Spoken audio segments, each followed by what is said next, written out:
One of the initial traps that travelers often stumble upon is forming their first impressions of a country too hastily. To avoid this, many experienced travelers suggest that the best approach is to explore the interior and small towns of the country, as this allows you to connect with the essence of the local culture.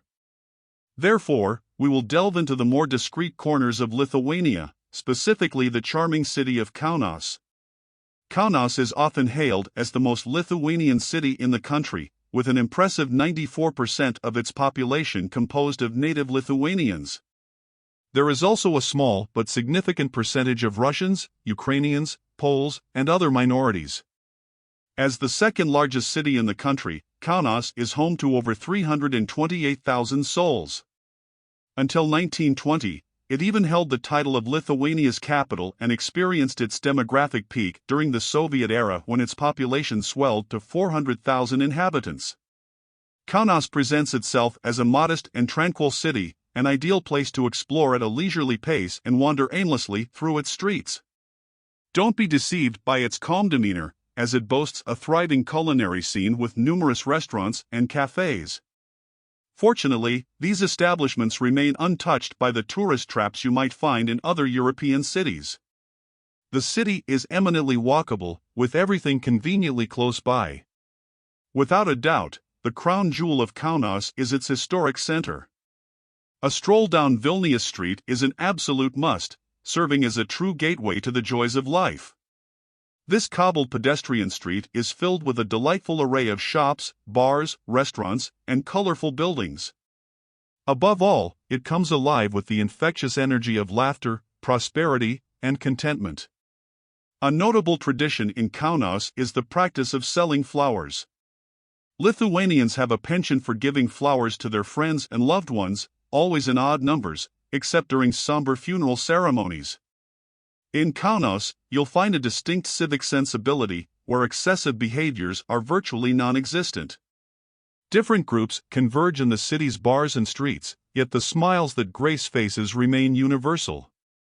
There's simply no room for negativity or overzealous passions. As you traverse the streets, you'll notice a charming retro atmosphere reminiscent of the 1970s. Instead of imposing advertising, modest two-dimensional signs gently inform you, evoking a simplicity that appeals to the nostalgic souls of the old school. Time here, personified by the god Kronos, saunters along at a leisurely pace. People move without haste, as if every day were just another Tuesday.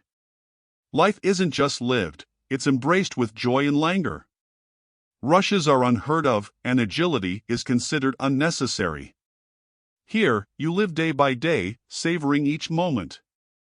The weather itself pays homage to tranquility, as a heavy and uniformly gray sky shields you from the sun. The temperature is ideal, and if it weren't, the streets would offer artificial coolness, a nod to Mexico in some way or another. Contrary to the proclamations of Western media, Kaunas is a place where Russian, Polish, and Ukrainian minorities coexist peacefully. There's no apprehension, and at the end of each day, everyone shares the same atmosphere of goodwill. Regrettably, the local Jewish community was nearly decimated between 1941 and 1944. Nowadays, the people of Kaunas are fervently Roman Catholic, devoted to their faith and embracing a way of life that exudes harmony and unity. Faith transcends one's beliefs or lack thereof. Regardless of your faith or if you profess a different one, stepping into a liturgical setting reveals a place brimming with souls and a distinct energy. Commitment to one's beliefs, as in any moral society, nurtures goodness in individuals. Here, a tram serves as a symbol of the place, where changes are not driven by change itself. Everything is preserved, as there is no rush to leap ahead of the present. After all, why seek to change what has always worked? I extend my heartfelt gratitude for your earnest support. We could not have reached this point without you. Thank you immensely for following our content. And if, by some twist of fate, you haven't subscribed yet, please do so, it's free. We'll be back with more content in the days ahead.